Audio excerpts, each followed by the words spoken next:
What's going on, Junkie Nation? Gorgeous George and Goes checking in with MarQuel Mederos, who's got a fight coming up on the 22nd of August. Mason Jones stands across from him in Sacramento. Nice card they put together, huh, MarQuel? I like your Yeah, match a lot. I don't think either guy is really too interested in hitting the ground. And then, of course, the main event with Fluffy and Rodriguez. That's money too. I've been looking at a lot of the comments. They saying that our card is better than the Philly card, which is crazy, right? The Philly card is top heavy because of the two title fights, but then yeah, it does take a fall. Whereas Sacramento has some bangers on it. Yeah, from top to bottom. Exactly. What when you first got the call or the text, Mason Jones? Did you know Mhm. a lot about him? Did you have to watch a few fights to go? Okay, I see what this guy's all about. Yeah, hell yeah. Mason Jones is like one of them guys you actually like to watch because you know he's just gonna get in there and just start fighting. So it's like he's one of the guys. I mean, I like fighting. It's weird because I was talking to my lady today, and I was like, a lot of dudes don't like watching fights, but I watch every fight, like even the fight, not PFL. I watch regional fights on the UFC Fight Pass. So, yeah, I knew who he was for sure before I got the matchup. Is it because you're an MMA junkie like us, I guess, or are you? Oh, I shouldn't ask this because you shouldn't agree to it whether you're gambling or not, or do you just like I don't know? I guess you just is that the only sport you like, or do you like other sports too? I mean, I like other sports, but I love fighting. Like I love the game. It's weird to me when guys are in the game, but they're not infatuated with it. I'm not like I treat the game like it's my first love and my only love. You know what I mean? So other things don't get me going as much. Like I could watch a game of football, I could watch a game of soccer, I could watch a game of basketball, but it's not like it can't keep my attention like a fight does. What's the best other sport when they fight? Which one do you enjoy the most? Mm, I don't know because the fights always get broken up too quick. I mean, obviously hockey they get a little down. I like that. But But it's just one on one, and I like the baseball fights, don't you? When everyone, even the dugouts come running in like they're gonna do something, They but by get then broken all the up. They action's get already broken taken. up too fast, man. I like the actions leading up to the baseball fights because it's like, motherfucker, you threw a baseball at my head? Are you crazy? Like, are you stupid? So I like the actions leading up to it, but the fights are never, you know what I mean? They never give it its just due. They need to let it go like an extra 30 seconds. Yeah, there's always a wild one in there. The catcher's got to do his part. I love how the pitcher throws the glove down, and they're like, Yeah, let's go. He's on the mound, and I think yeah. those are the ones. I mean, have you ever watched Australian rules football Nah, or what it's like kind of like rugby? rugby? Kind of like rugby. They Okay. get some crazy ones going too. Damn, I Yeah, might have to. You might. Hey, I might have some entertainment after this interview. I might have to look that up. They get yeah. after it? Just go into Mhm. YouTube and go Australian rules football fights, Okay, I and you'll like probably get that. an hour long video. It's Um, like them big Tongan and Samoan and all them Islander boys. a lot of them, yeah, and they're Oh just yeah, running, and they're just kung fu kicking, and they're not really stealing on each other's jaw. I mean, some of the big boys are, but they come out of nowhere with like kung fu kicks. I like that. Straight to business. Straight business, man. Ain't no jazz being thrown. Just throw your whole body at his ass. Did you play other sports growing up? Yeah, I played football growing up. I mean, I played football, basketball, I played soccer, I played baseball. Now I think about it, I damn near played everything besides maybe like golf or wrestling or anything like that. I played all track. I ran track. So yeah, I played a lot of sports. What was your track sport event? Sorry. My track event, I ran a couple things. When I first started off, it was crazy. I ran the damn 1600 The because I didn't mile? know. So I used to run the mile, and I was like, man, this is some bullshit. Because if you're running the mile, you gotta run like 2 miles or a mile and a half in practice. So you Hmm. showing up to practice, they like, all right, 6 laps for the warm up. I'm like, 6 laps. But then my coach realized I was fast. He was like, okay, we're gonna move you down to the 400.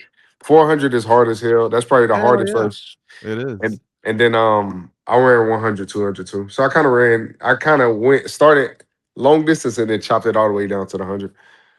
That's cool, man. All right. Goes. What do you have for our guest, Markel Mederos? I'm going to hit him with the dumb question right off the bat, just because I'm interested. Without knowing, could you right now say you're the fastest man in your division? Yeah. What about in the UFC? Oh, no, not in the UFC. I just know one guy. Like, are we talking feet or are we talking hands? No, running. Like how we were just Oh, talking running. sprinting. Yeah. Yeah. Nah. David Onama is fast as fuck. Oh Yeah. yeah. That boy is fat. That's them African genes, brother. that boy is fast as hell. Them Yeah, David. flyweights gotta be quick too, right? Nah. I don't know. I've never met like Brandon. I love Brandon Royval. That's my dog. Like that's. I mean, some of the flyweights are fast, but not like that. They smaller, right? They don't You got have a bigger strides. stride. Yeah, so they like speeding Gonzalez, running in place. You know what I mean? Hmm. But That's yeah, me. I There's a was. lot of things moving, but I'm not covering ground. Hey, as long as we moving, it don't matter how much ground we. Slow motion is better than no motion. That's what they say, right? True. Tatsuro Taira looks quick. Yeah. Probably. I don't know. I feel like a lot of MMA fighters aren't athletes. To be honest, I feel like they're good fighters. But if you tell them to go throw it, like you seen John Jones shoot a basketball, man, and Oh my that, god, he's that's a awesome. wild scene. That's a He is. lot of these guys aren't athletes. They're just good at fighting. They're Thank How you can for like, he not saying that. dunk? I've been saying that for 20 years. Thank you for bro, having my back on that one. 6'5" with a 84-inch, 85-inch reach, and you can't dunk. Hmm. Hmm. That's crazy as hell. But I'll tell you this much. Sorry to hijack your question, goes, but Francis Ngannou is a specimen. I remember Mhm. they were doing some sprints in Extreme Couture, and this is while he was champ, Markel. Like he could have just phoned it in a little bit, but dude, he would do the all out sprint, and then they would do like box jumps, and he'd cover a lot of ground. I was telling my brother, he's my brother. I was telling him, I go, this guy could be an NFL defensive lineman, like getting after the QB. This guy really just is strong and really fast. And that's what separates, like, to continue on with that, that's what separates a lot of those heavyweight guys. Like, if you can be an athlete at heavyweight, you can, like Josh Hogan. Josh Hogan played football. He's an Yeah, athlete. I yeah. mean, he hasn't been. I don't know how long he's been fighting, but it can't be that long if you did a whole tenure up to the NFL, and he's already what, top 5, top 10. Mm-hmm. So it's like being able to move as a big boy and be an athlete too is such an advantage being in the UFC nowadays. I hear that. Sure. All right. Let me get it back to MMA. How different would you say Markel today is of Markel in his debut in the UFC? Super. I think I'm a lot more mature. Like a lot of people don't know, but I was only pro for 3 years before I got to the UFC. So a lot of the game that um I didn't know, I'm learning. I'm learning on the job. Like in totality, I think I've been pro for 6 years. I don't know many guys who've been pro for 6 years who are in the UFC, let alone 3 years and got to the UFC. So as far as knowing the game, the maturity, everything, I'm just a way different individual. So it's night and day for sure.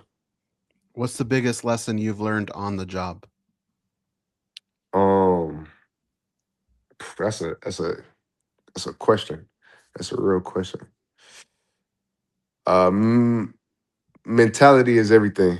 I think I've seen a lot of guys who are very skilled, some guys who are even more skilled than the UFC, and they never make it there because of the mental aspect of the game. I think that's more important than the physical aspect. Don't get me wrong, you got to have some attributes, you got to have some skills, but yeah, the mental aspect of the game is way more important than the physical. Your opponent has kind of a similar record. Hmm. Also, maybe like the road to here for both of you. How would you compare that? What do you think of his matchups versus your matchups and your guys' road to this fight? Well, his is different, right? He got out the UFC, he earned his way back, and then now he's on his second run. So I think it speaks. I always say this, like a man in a fight in a cage, it will show his personality and who they are. Um, so it shows in his work ethic and how he fights who he is. He's a dog. So I think that's how he left the UFC and came back. I think also it's also in how he fights. Like when a man gets tested and thrown in the fire, not even from a fight aspect, you really see who they are. Like if a man is a soft and he's a bitch, when that fire comes, that's what they'll turn into. If a dude can be meek up front, but if the fire comes and they turn it on, deep down they have it in and it expresses and they fight. But I think he's a dog. I think he has some stuff that I'll be able to expose, but uh all in all, he's a dog. We spoke to your childhood friends or people that you went to high school with, and we asked them, what do you think of MarQuel now? Like, did you kind of anticipate he would become a fighter, or does this catch you off from right field? Like, who were you at that time, and what did people think you would eventually become? I don't know. I didn't have. I guess if you were to ask a couple people that I didn't know around, they probably wouldn't have expected. I remember I told people. I was. It was weird. I was loud. I was loud because I liked the tension, but I was also quiet in a sense about how I went about my business. But I remember when I first got out of high school, I told a lot of people I was going to be in the UFC. I had got caught up in like some selling drugs and some dumb shit, and I went, I met my biological dad, and he taught me a lot of things as far as the fighting and put me into it. And I told people, and they didn't believe me, so they probably be surprised because um, they had no idea. And if people can't see it, if it's not on the social media, especially with my generation, they don't believe it. So they probably wouldn't believe you, but I mean, it's here now. So If you don't mind, if it's too personal, I understand, hmm but only because there's so many people that get trapped into that and never make their way out. Can you maybe elaborate, like how were you able to turn things around, and not just turn things around, but like become pretty successful as a human being? Do you mind sharing that, or is it too personal? nah, I don't think that's too personal at all. I think it takes a lot of accountability. I mean, I still have family members and stuff in that today. Like it's just but the commonality between all those people is especially for a man is to look in that mirror and take some self accountability and realize what do you want, because some of that stuff is easy to attain, but it doesn't last too long. So you constantly in that rat race. For me, it took a lot of self accountability and a lot of work on myself. It's weird because once you hit a certain age, a lot of people don't change. You'll talk to the same guy 10 years from now. You'll have the same conversation that you had with him 10 years before. So it takes change. And as a human and as a man, especially, it's hard to evolve when you get stuck in your ways. So I would say the first thing is self accountability. I would say second is the wanting and the willingness to change. And then third is the actions. Because if you don't have the actions to follow behind the wants, it doesn't matter what the fuck you want to do. So MarQuel, just so I have it straight, your dad helped you get out of that life, or he brought you into that life? no, no, no. I mean, my dad was wild. Like I ain't gonna tell. He was a wild guy, but he put me. He when I met him, I was still like kind of stuff was kind of messed up, and when I met him, he put me in the MMA. I think he just saw I was like, I don't know, I was just hard headed. I wouldn't listen. I was Mhm. just kind of. I felt like you're a young man, that little testosterone kick hit. You 18, but you feel like you the man, and Mhm. he just gave me a little bit of direction, and luckily I just followed it. So Yeah, it's cool. Now I ain't got to fake poke my chest out. I get to go do it, and in my underwear, in front of a bunch of people. there you go. And you're Yeah, pretty damn good at it, man. come on, Uh, man. yeah, no, seriously. Like I said, I'm really looking forward to you and Mason Jones. Like, and honestly, just the fight. Sacramento's a real good fight town. I've been there a couple times for fights, and we're actually from Southern California. Southern California is a little more laid back. Northern California is just a little bit more. Right. Um, Oh, y'all from Cali? yeah, Mhm. My mom grew up in Watts. Y'all know where that's at? yeah. Oh yeah. Okay, yeah, I don't know where that's at. I'm just asking. That's what she told me she grew up at. Oh, that's like a tough neighborhood Oh, for for real? sure. Oh Oh, so yeah, she like that. So you know how in New York they say Harlem, right? yeah, yeah, yeah. So in LA it'd probably be Watts. So when you hear about like hip hop artists talking about moving product or whatever in either Compton or Watts usually comes up. Okay, so she wasn't lying when she said she was about that life. Yeah, Mhm. that's a rough area. Yeah, Anyone that comes out of there is very streetwise for sure. yeah, that's my You, ne- lady right there. you never been, huh? Nah, I never been. I grew up in Texas, so you know, a little bit different environment. I know Cali, y'all get down out there in the gangs and all that stuff. That's y'all stuff. What time? Texas, What part of Texas? I'm from Dallas. We not like a specific part. I'll say we probably moved every 2 years. I think I went to 6 elementaries, 3 middle schools, and 3 high schools. Damn. Yeah, we just moved a lot. We, money was tight, so when that when that eviction notice came or whatever happened, we had to get up out of there. We have an aunt in McKinney, North Dallas. Oh, that's where my mom live at now. Oh yeah, Yeah, she'd have made it. McKinney is nice too. it is. Yeah. it's really, Yeah, really I cool. always give my little brother shit because I'm like, you growing up nice. McKinney And is nice, yeah. is your dad? Does he go to your fights? Does he watch your fights? And what does he think? Because you said he kind of guided you into the sport. Yeah, no, he loves it. He loves it. It's funny, like uh how we used to get into it, and now I would say he's probably my biggest fan. He'll be sitting at the house. He's probably watching Mason Jones right now, trying to think of a game plan. I'm like, Pops, I think I got the game plan covered. But nah, he's definitely one of my biggest fans. That's my guy. Would you ever let him corner you? No, No. but but I love him. No, you know what? I had a my first ever Muay Thai smoker. Mm-hmm.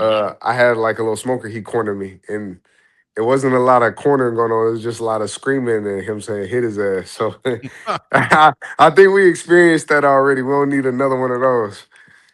Yeah. Well, like Chris Weidman's dad's been in his corner. Michael Chandler's dad's been in his corner.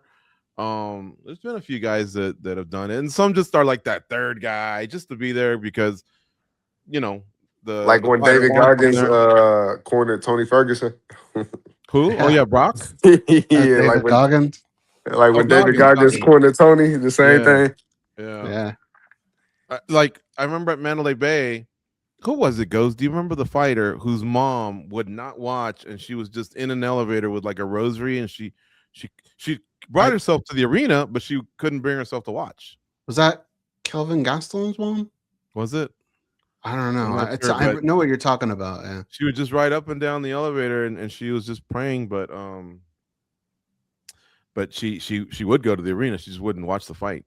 So a lot of parents act differently, No, 100%. Yeah, honestly, yeah, I had my family come to some regional fights, and my family is kind of wild. Like, so I mean, it's a little bit more security now, but definitely, I got some wild family members. So it might be a few fights in the crowd if you say something wrong, and my family's in the crowd. So it's kind of good that it's we're on a bigger stage now. We ain't got to worry about that. Mm-hmm. Yeah. Everyone thinks about this. I know you got Mason Jones ahead of you, but everyone just has thoughts.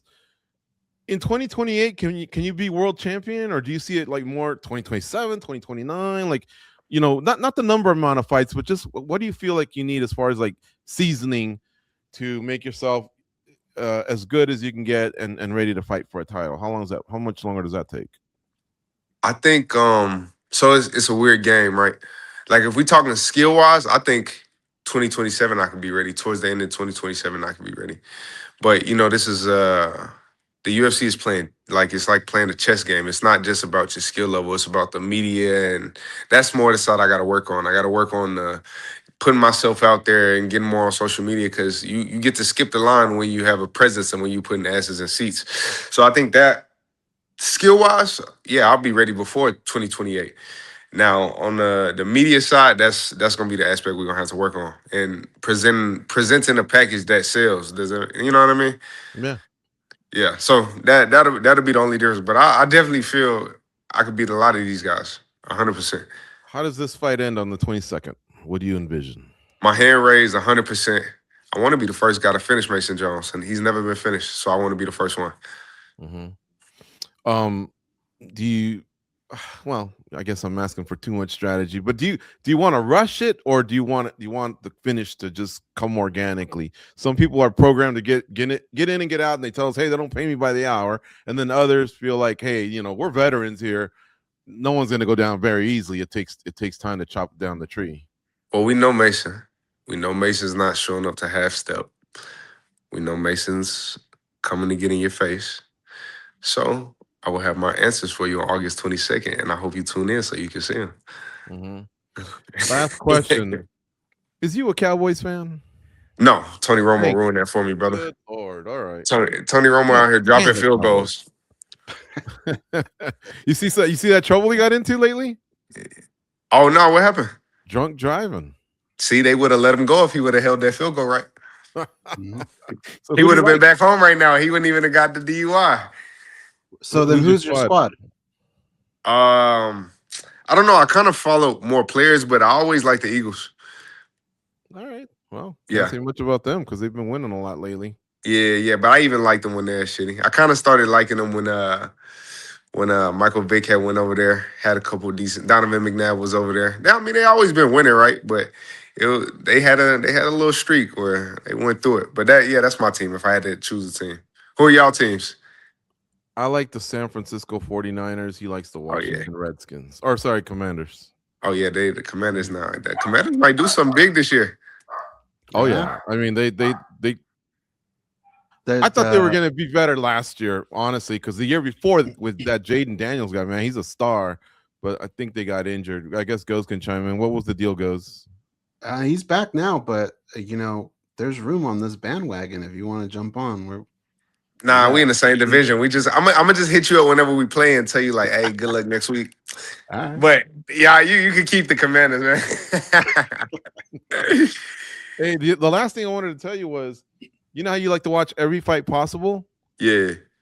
I know two guys that know absolutely nothing about what's going on, and you'd be shocked when I tell you who they are.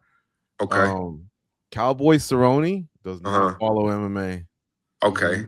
That's not surprising to me. For some reason, I don't know. Yeah, it doesn't surprise me. And who else? And when we would talk to him, we're like, don't you know who's headlining this card? No, I don't know anything. They just tell me who I'm fighting, and I look them up, and that's it. The other one, believe it or not, it's gonna shock you for two reasons. One, he shares the card with you, and two, I mean, he loves the fight. He loves the scrap. That's all he talks about, but he just doesn't like watching the sport. He only likes worrying about his fight. Anthony Fluffy Hernandez. Yeah, that don't surprise me. I don't like those guys. Don't surprise me with that. The reason being is like, just the way they fight. Like Anthony, don't get me wrong, great fighter, but you don't think of Anthony as like he's a strategist or he's gonna go in there and break a guy down like this. That motherfucker's showing up to fight. Yeah. Donald Cerrone, the same thing, right? He's going, like you said, he's just showing up to fight. Now, it would surprise me if you were like, oh, Mighty Mouse doesn't watch fights. And I'd be like, huh? Because the way he fights. Right. You know what I mean? And the way he can break people down and the way he understands the ins and outs of the game. So, now, don't get me wrong. Just because you watch it doesn't mean you understand. But when I think of guys who watch a lot of fights, I think of more like IQ guys. Mm-hmm. Like if you told me John Jones didn't watch fights, I'd be like, what? If you told me George St. Pierre didn't watch fights, I'd be like, what? Like those kind of guys, you know what I mean? Yeah. So that's the guys who just get in there and like, let's get to it. They live that kind of life. Like that's their personality. Like I don't think Fluffy thinks too much. I think he's just like, hey, I'm gonna go drink a beer when I'm done, play with my kids, and then give me the fight whenever you get it to me. Yeah. Yeah. I think basically if you wear a cowboy hat or you go to a rodeo, you don't watch fights. Exactly, because you got to check on PBR and all of that. You got to check on the bulls. Pretty much. Thanks for the time today, man. Great chat with you. And I want to wish you the rest of your camp, whatever you have left. Healthy camp, safe weight cut, and I hope you have a nice scrap against Mason Jones. Thank you, fellas. I'll be looking to make a statement, so tune in on August 22nd. We definitely will be, man. Thank you.